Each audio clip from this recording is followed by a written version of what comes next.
My boyfriend, Kevin. By Monkey Hello 36. My boyfriend, despite being pretty smart, never knows what's going on. 1. He once folded his arms together while leaning back in what he calls the swag motion. He proceeded to fall back, despite having nothing to trip on, and break his arm. 2. He decided to wear black while playing capture the flag in the forest at night in order to challenge himself. Someone ran into him hard enough that he went into a coma and had to be airlifted to a hospital. 3. He often uses words and then asks me what they mean. He often declares that his favorite word is indubitably, but never knows what it means when people ask. 4. He once had just returned from a club we called HNS. As we discussed the meeting, he asked me, in all seriousness, what's HNS? Despite the fact that he was just there. Edit, don't get me wrong, I love him like nothing else. He makes light of this stuff even more than I do. Also, HNS is basically our school's honors society. 2 to 2 equals 3 by LodlopSeputhChakk. I worked at an intermediary postal facility. What that means is we get packages shipped in from overseas and we put American postage on them and process them to ship domestically. One day we had a whole bunch of boxes full of packages coming in and I purposely put off my break to make sure we could be finished before the delivery truck got there because I was working with a Kevina. Each box of packages takes about 10 minutes to process completely.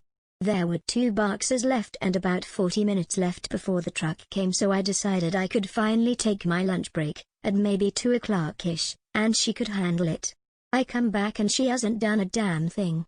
I said, okay, before I left there were 2 boxes here to do, and when I came back there were 2 boxes. So, how many boxes did you do? Her response was, oh, I did 3. Another time, she was handed 6 labels and told to put them on 6 boxes, stacked in 2 columns of 3. She came back and said, you gave me too many labels. She handed me 2 labels and I went over to see what was going on and she had only labeled 4 and I guess she forgot what she was doing or couldn't count to 6. This same Kevina needed a calculator to count 37 boxes. She was also unable to put paper in the printer herself. Work Kevins and the coronavirus by really forgot. I have multiple Kevin coworkers. Overall they are not horrible people. Most of the time they are just stupid or goofy or both and at least entertaining. But the coronavirus has created a whole new platform for Kevin insanity. Coworker Kevin I is convinced he can catch the coronavirus because he is a vegetarian. Coworker Kevin II wants someone at work to catch the virus so we get a 3-week vacation before he leaves for basic training. An Idiot with a Bomb by CD 9653. Okay, so I've rewritten this as my original post was for a different subreddit and so not wholly relevant. A few years ago, I worked in a restaurant in a shopping center in the UK. The shopping center was huge, attracting thousands of people a day. During my shift, security came in followed by the police, instructing everyone to leave the premises immediately. We headed to the fire assembly point to see hundreds of distressed shoppers and diners stood there. It was 45 minutes before the staff could re-enter the building. All of this time we were completely in the dark about what had happened. Shortly after the incident, before customers could re-enter the building, a representative of the shopping center came in and explained what had happened. A local resident had located an unexploded World War II bomb in their back garden. Rather than contact the bomb disposal unit, they decided that the best course of action was to load the bomb into the boot of their car, drive it to the police station and leave it there. They had to evacuate the entire surrounding area, talking a huge shopping center, police station, numerous offices and car parks. Businesses were put on hold all because Kevin decided it was a great idea to drop a bomb off in the town center. Kevin might need his toe removed. By Douglas O2. So, I work with a true Kevin. He is a wonderful human being, one of the nicest human beings that you would ever meet. But fuck is he stupid. I'm the safety guy at work. So I get a lot of requests for medicine. Monday, he asked for antihistamine and Tylenol, not unusual, allergies. Then on Tuesday, same thing. Today, I told him, hey man, what you needing all this medicine for? You may have to go get some allergy shots. He said, oh not, I got bit by something on my foot and I'm just having an allergic reaction. I said let me take a look at it. So I grab some rubber gloves, and a few first aid items. He takes his boot off and this motherfucker's toe is black, he is white. Dude, that is a fiddleback bite if I've ever seen one. Get your ass to the hospital now. Update. Kevin thought that urgent care was basically the same as an emergency room. They sent him home with antibiotics. I told him that doesn't sound right. And to go to an actual emergency room. He said he'd think about it. About 45 minutes later, he calls me back and says he is gonna go to the actual emergency room.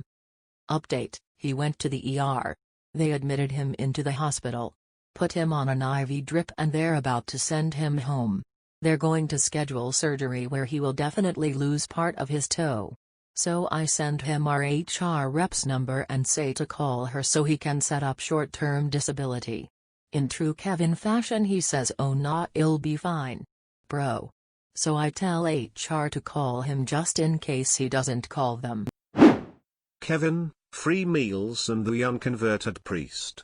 By always_a_misspell. This is a continuation of stories about Sandwich Kevin. If you just joining in you can catch up here. So one day a couple friends of mine decided they were going to try out this new Asian restaurant in town. Kevin catches wind of this plan and invites himself along. Now Kevin had a crush on one of these girls and had known them both for years. Reluctantly they agree he can come. He then informs them he needs a ride.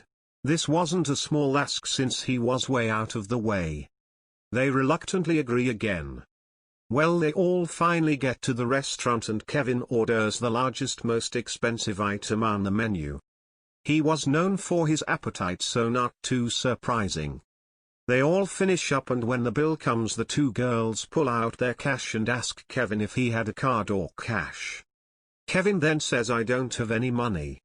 What do you mean you don't have any money? I don't know, I just forgot. They split his bill, drop him off, and talk mad shit of course. How the hell Kevin thought he was going to impress his crush by sticking her with his bill, I don't know. Well, this kinda behavior became a running trend. Kevin would not only invite himself along on dinner plans with no money but would even call people, ask them out to eat, then tell them when the time comes I don't have any money. It got to a point where whenever we would all go out to eat and Kevin was there, we had to ask him if he could pay. He would say no, we would shake our heads and then eat in front of him. He would even act kinda insulted if we didn't pay for him. He would sit there with a sad/resentful look on his face while we all ate. The servers would see him with nothing and ask him if he needed anything. He would say no, I don't have any money, then just kinda look at us expecting one of us to chime in that we would cover him. No luck, fuck that. One time he called my friend asking if she saw some new thing Taco Bell had out, told her if she wanted to try it he would get one too, he just needed a ride. She agrees due to her love of chalupas, and while in the drive-thru, after they order, Kevin informs her he has no money. She cancelled his order and he sat pissed off in silence for the rest of the ride. Important side note, she was one of the girls he skipped the bill on at the Asian restaurant. Now at some point after all this Kevin starts hitting on this super religious chick. He starts going to church with her and minds his manners. One day at the church he runs into her uncle who is also a priest. Kevin, ever the prematurely enlightened philosopher, engaged him in a manner that made him seem like he was questioning the faith in a good-hearted manner. The guy agreed they should meet for lunch sometime and talk. Kevin calls the guy the next day and invites him to a little Greek place that Kevin loves for their cheesesteak subs that are always cut correctly. Kevin gets a ride there and the priest shows up shortly after. During the meal Kevin basically tells him God isn't real, taking LSD told him so, and probably quoted some Jim Morrison poetry all in an attempt to convert the priest.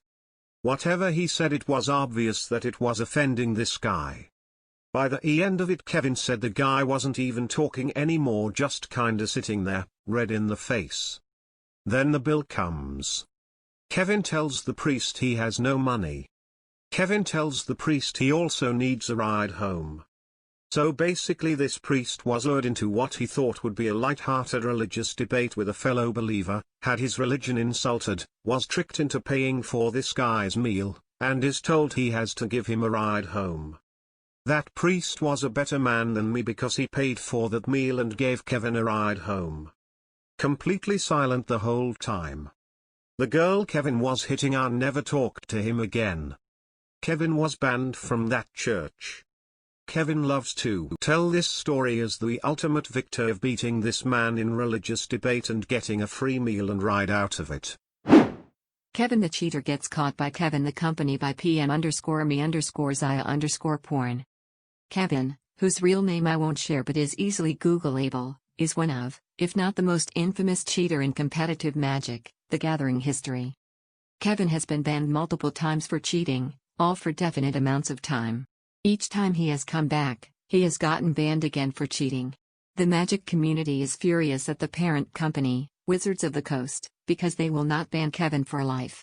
Seriously, banning him for life is like the easiest course of action for the company, especially after offense number 3.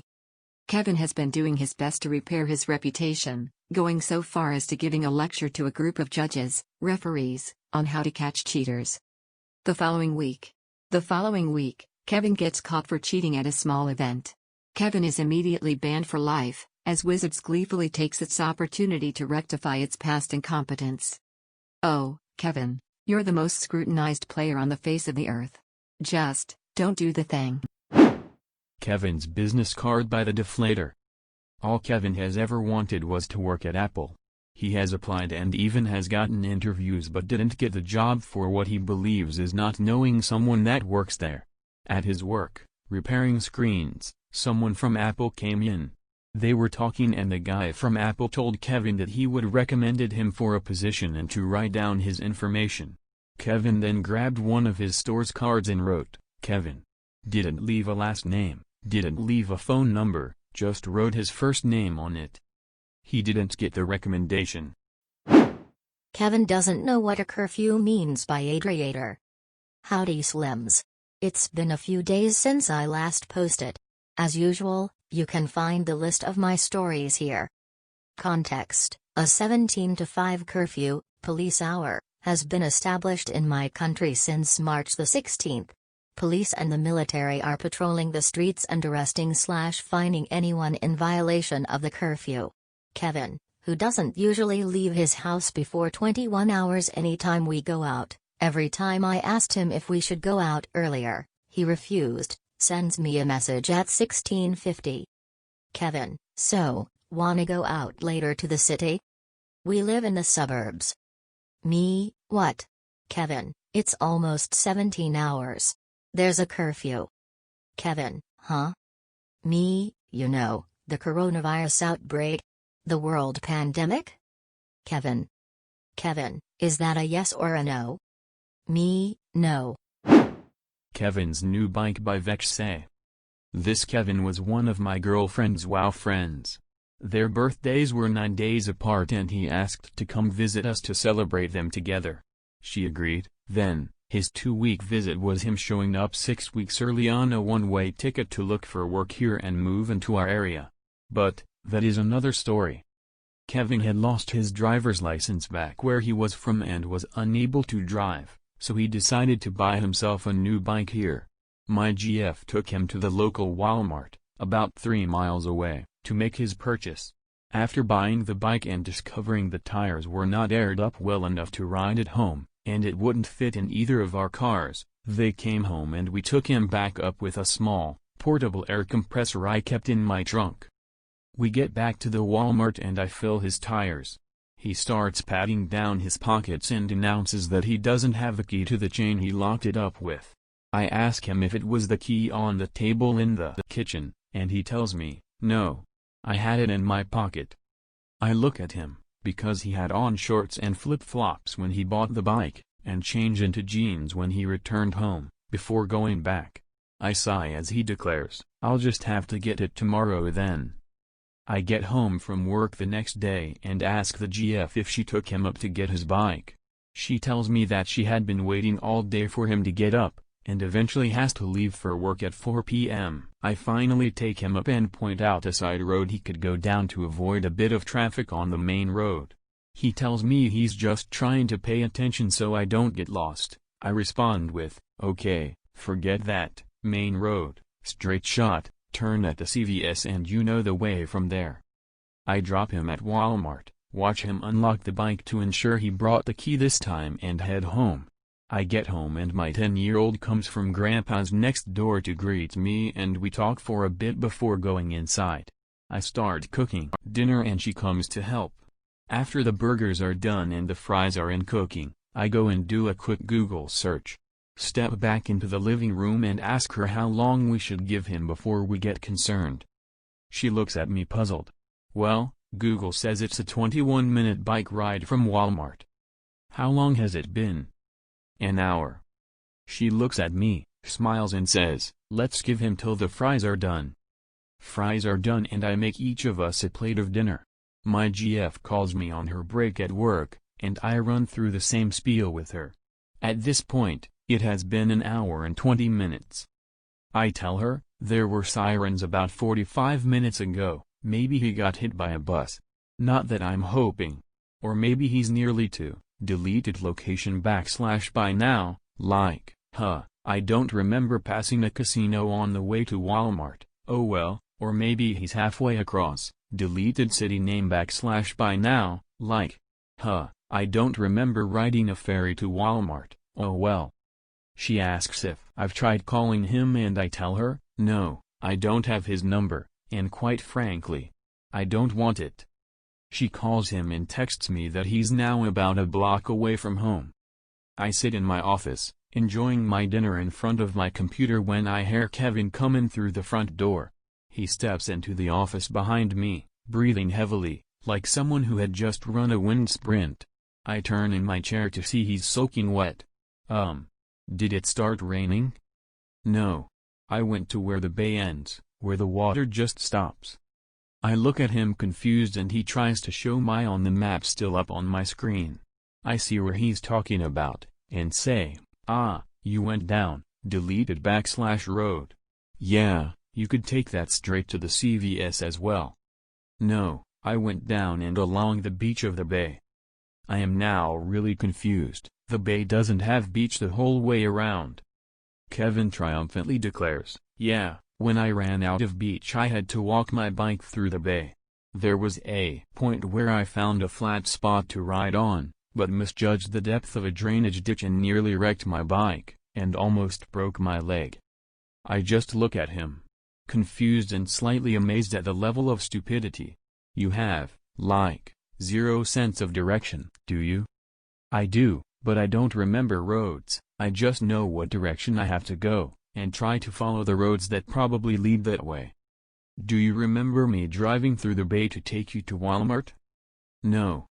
Then, why the f/ck did you leave the road? It was just my pioneering mentality, I guess. P.S. Funny side note, about a week after this, he was having trouble with his bike not wanting to shift gears. I took a look and discovered the culprit. Here's your problem, your shifter cable is rusted into the sleeve. Rust? Already, on a brand new bike? You took it through the friggin' bay. That's salt water?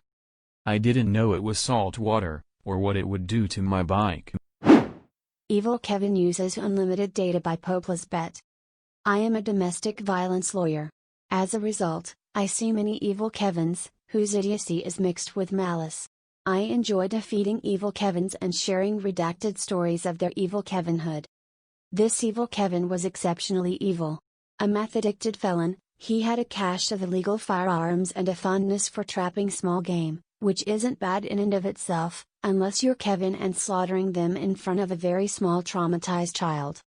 Kevin was an abusive piece of shit. I once stayed over at work for 3 hours listening to recorded conversations with his victim because in order to understand him when he was drunk or high I had to crank up the volume, but the stuff he was saying was too awful to listen to that loud with other people in the building. As a permanent personal policy, Kevin audio/visual doesn't come home with me. Kevin's victim was terrified of him, his guns, and his Kevin inability to understand what was appropriate for their kid, from the incident already mentioned to not telling mom that his other kid was sick and exposing the baby to whatever bug was going around. But an evil Kevin's clock eventually runs out, and when Kevin ended up in lockup, Kevin's victim got a restraining order and went into hiding. Unfortunately, because just being a Kevin isn't enough to strip you of parental rights, there was a small exception to allow contact about the child, which specifically had to be reasonable and peaceful. Then Kevin got out of lockup. He succeeded in staying out of jail for 9 whole days. In that 9 days, Kevin had a strategy plan. You see, in the mind of Kevin, riddled as it was with meth and wickedness, the exception meant he could send as many texts as he wanted to his victim as long as every few messages mentioned their kid. Kevin texted over 500 inappropriate messages in 9 days, at all hours of the day and night, sometimes a message every 30 seconds. Each message carried a potential 10 days in jail. By the time we could even get a hearing set, the normal docket times for that court not set up for extensive trials, Kevin had been found out by the feds and was safely in federal custody and not transported for his court date. The judge found him guilty on all counts, but, since county jail isn't set up to house someone for over 13 years or in 10 days at a time, only sentenced for a few. Kevin isn't allowed any contact even about his child, and will have to petition the court when he gets out of prison years from now to even see his kid. Victim called me not too long ago. She is doing great, far away from her old life with evil Kevin. Evil Kevins, given enough rope, hang themselves. Kevina doesn't know what compressing a file means by Fournote. So this was a few years back. My immediate supervisor was a pretty cool guy, but my boss was very much a Kevina and a bit of a Karen too. I did photo/video editing. One day she comes up to me and tells me make this video with these things in it, so I did. She came back and said okay, but now compress it. I did as I was told, cutting the total file size in half. She comes back saying I didn't compress it at all. I told her I did. She said well, compress it more. So I compressed the compressed file, making it as small as I possibly could. It was in the single megabyte range at this time. She was furious, saying I wasn't doing what she was asking, and she got impatient with me, telling me just compress it over and over before walking away. That's when my supervisor came up. He told me that when she said to compress the video, what she actually meant was to cut a few seconds off the beginning and end so the video's duration was shorter. I told him that's not what compression meant, and he said I know, but she doesn't. So I cut some seconds off the video and went up to her saying hey, I compressed it for you, and she seemed really pleased and told me that wasn't so hard. And that's when I found out that boss Kevina knew nothing about my job. A Legend Among Kevins by PerkyMooseTits. My Kevin's name is literally Kevin. So I was shocked by the familiarity of this sub and knew instantly I had to contribute my stories of the legend we know as Kevin. Some background: Kevin is actually very technically smart and very lovable. He comes from a long lineage of Kevins who somehow make him look like the genius of the family. I might talk about them in a future post if you're interested. To start, English is Kevin's first and only language since birth, but even then he isn't fluent. Any word past 6 letters is a struggle. Well, not really a struggle because it's not like he even tries. He'll just butcher the word to a point which anyone would realize it's off. Ask my loyalty. Kevin, it's assimilate. Why did you even put this word in your class speech? Which reminds me, he was late for his homework to that class once, so he sends an email to his professor, I'm turning in my homework late, here, give it to the TA. Instead of sending his homework directly to the TA, Kevin thought it would be better to order the professor into giving the homework to his own subordinate. Outstanding power move, Kevin. Later that year, under Kevin's recommendation, we tried to go fishing, for which he brought all of the gear and equipment. Nice, Kevin, I didn't know you like to go fishing. Yup. I've been fishing every summer for the past 5 years. How many fish do you catch? Like 4. Not bad, we've never caught any, so teach us. 4 days pass and we catch nothing but seaweed and a rope. People are catching fish to our left and right. Finally I went up to a guy. Hey sir, would you be able to tell me why we're not catching any fish? He takes a look at our setup and gets confused. Why are you using corn as bait? And why is the hook below the stone?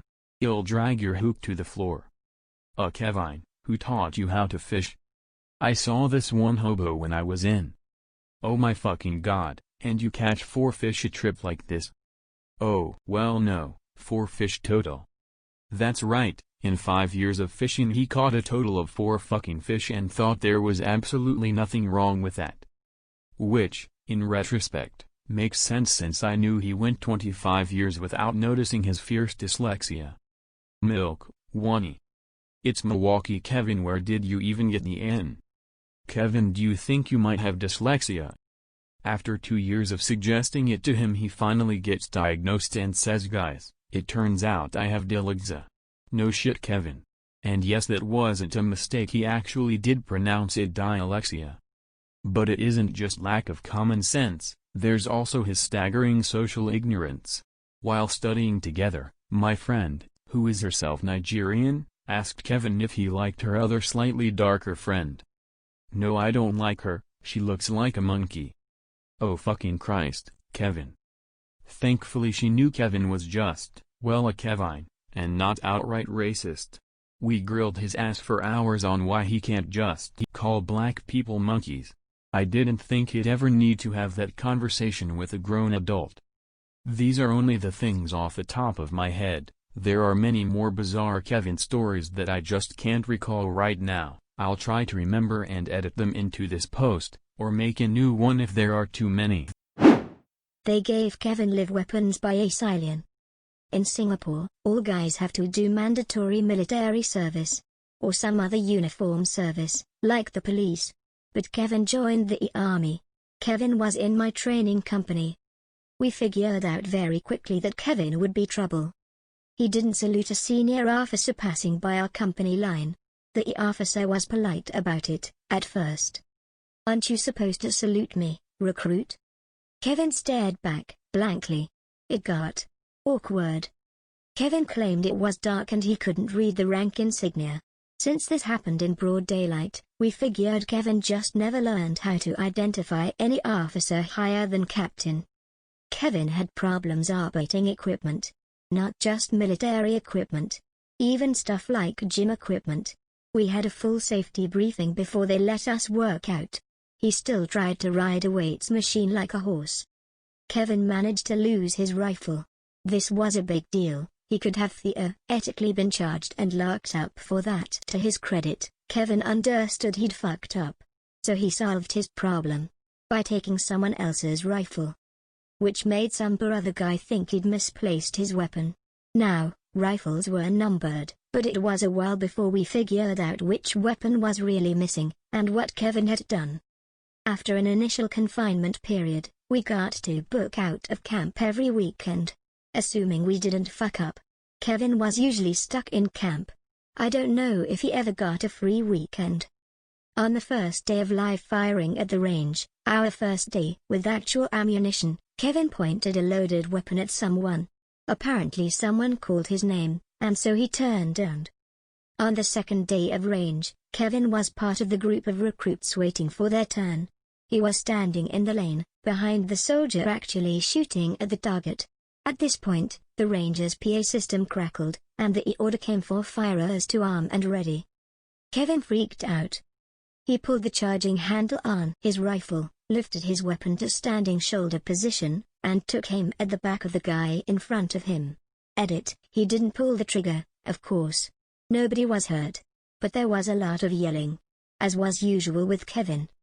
By the time the company started working with grenades, everyone was really nervous about Kevin.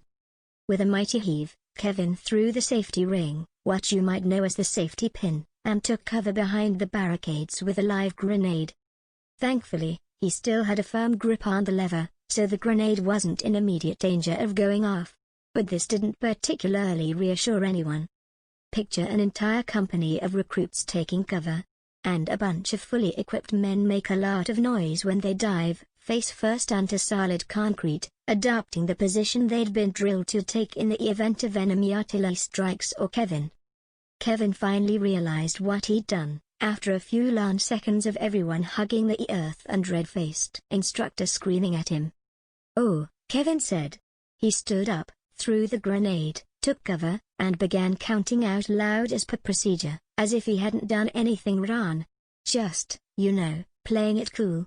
As you do. This was many years ago.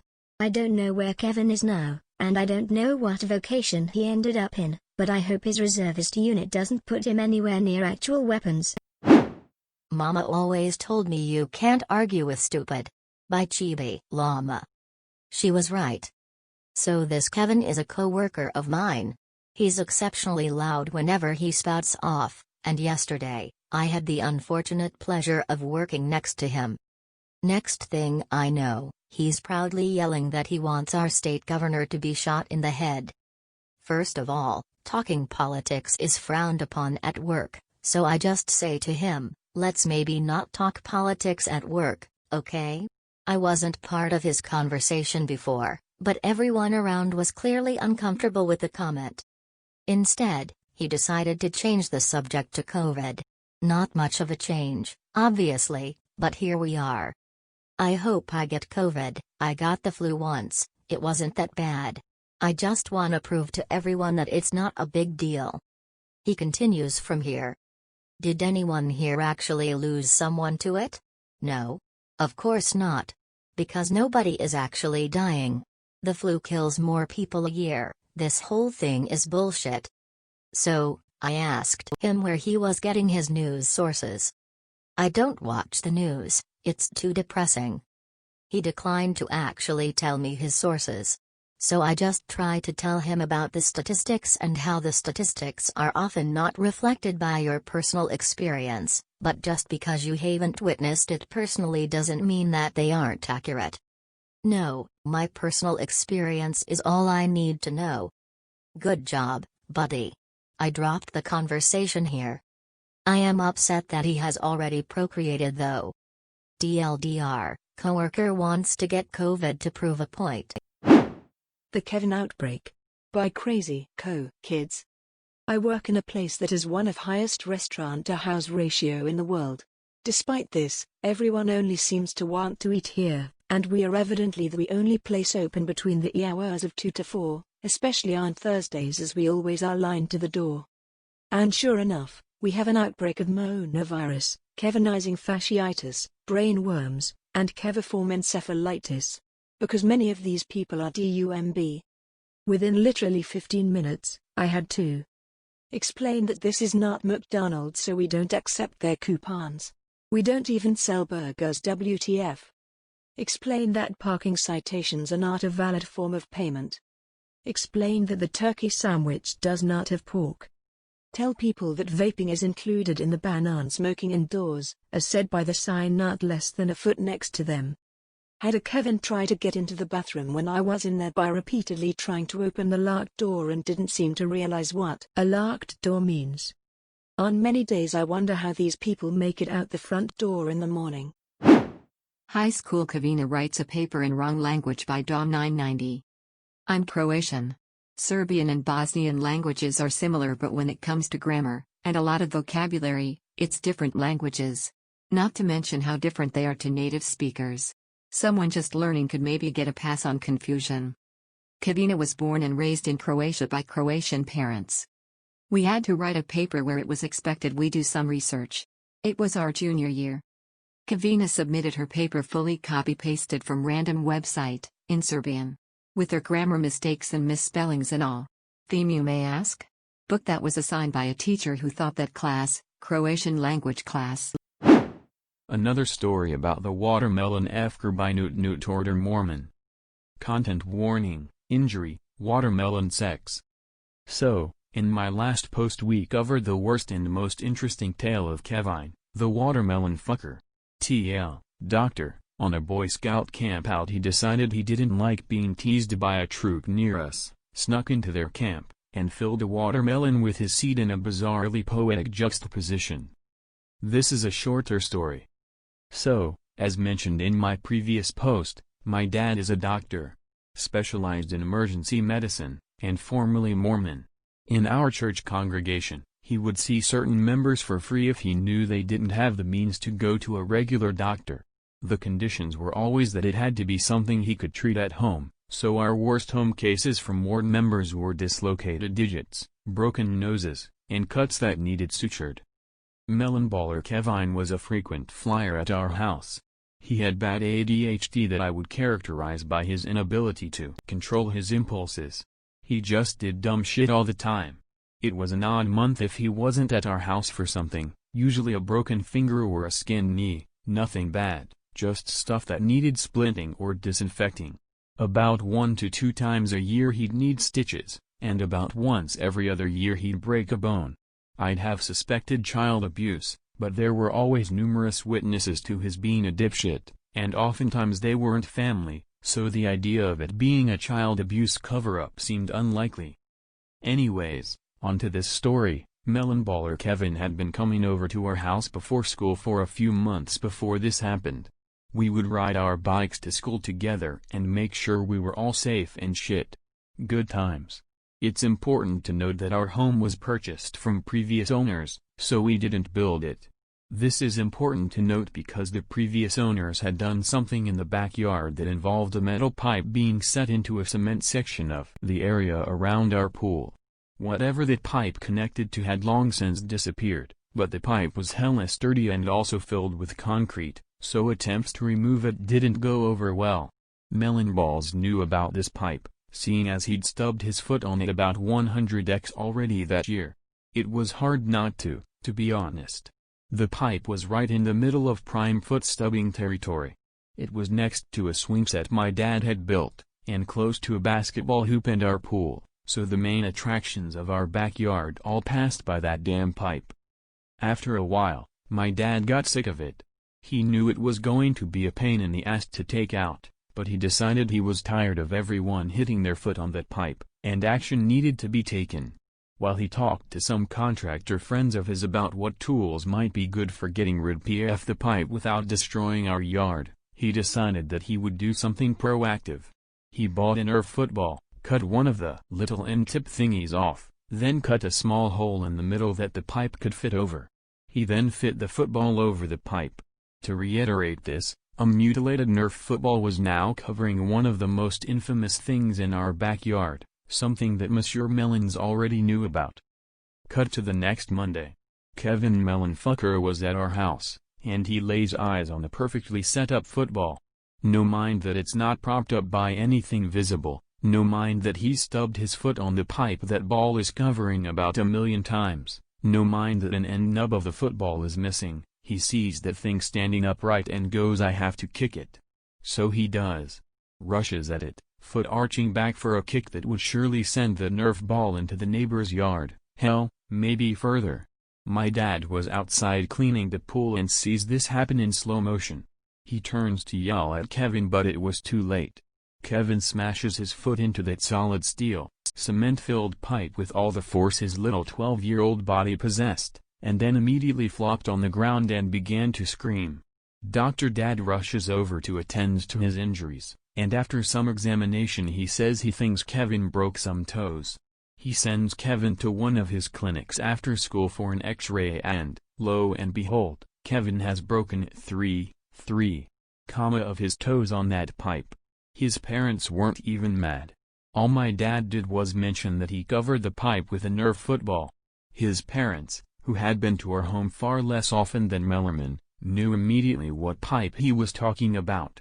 The pipe was a well-known hazard of that yard. But Kevin just couldn't help himself, and as a result he had to limp around for 2 months and skip PE activities for just as long. Also, the pipe was removed shortly thereafter. He took out the swing set and made a little basketball court for my brother to practice free throws on. And in the process my dad managed to bend the pipe enough to cover it with the new cement they laid for that. My coworker is the worst Kevina I have ever encountered by DeadendEndeavor. So I am spec ed bus attendant and this person is the only person I work with all day. So I am blessed to get many examples as evidence of her Kevinness. Here are just a few I've been able to write down word for word. What's 25 8/10? written as 25.8 gallons of diesel for paperwork. 5 minutes to 4. What time is that? Me, they do offer a psychology degree. Huh, oh, so that's like a school for the crazy people. How many hours is 2 to 5? Where's the crosswalk guy? I wonder if they don't pay him in the morning. Are there any other planets closer to the sun? Look at the sunrise, it's so big. Is it because we're closer? Huh, oh, the pickle factory puts the pickles in water? Me, probably to wash them off or something. Huh, don't they get soggy? Me, well, they sit in jars of liquid for months and don't get soggy. I would have to put 20% down. How much is that? $10,000? Never specified an original price. Sorry, that's not how percentages work. Talking about the local Na reservation, huh? Oh, you mean the Indians? They live there? Have you seen the teepees?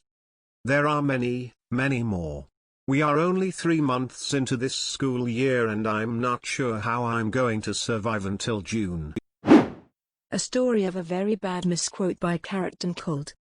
So this is a story from my mom before she married my dad. Details are a little foggy since she told it to me 4+ years ago.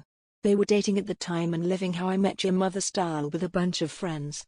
One of these friends was Mike and was seriously dating a girl at the time, our Kevin, Kevina in this case. Kevina had a great heart, was super helpful and enthusiastic. She was dumb as a rock though. Actually, scratch that, I can name 4 rocks off the top of my head that look like Einstein compared to her. She did well for herself and was a good friend to my mom. There were a lot of antics caused by her lack of foresight and common sense, including sliding furniture down the stairs and making a hole in the wall in the stairwell. Mike and Kevina were close and got to the meet the parents stage. Kevina was meeting Mike's family for the first time and it seemed to be going well. Mike's dad mentioned something about being away from someone or a couple being apart due to work logistics and how hard it must be to be away from someone you are so close with. Kevina then says something along the lines of, well, you know what they say, abstinence makes the heart grow fonder. Everyone just stops for a moment, confused by what Kevina has just said. She repeats the phrase as if the rest of the room had never heard it before. It took a while for them to realize she meant absence makes the heart grow fonder, and even then, she was like yeah. You know. Abstinence makes the heart grow fonder. Needless to say, she never lived that down. I have never met this woman nor seen a picture of her, and the main thing that makes me remember her is abstinence makes the heart grow fonder.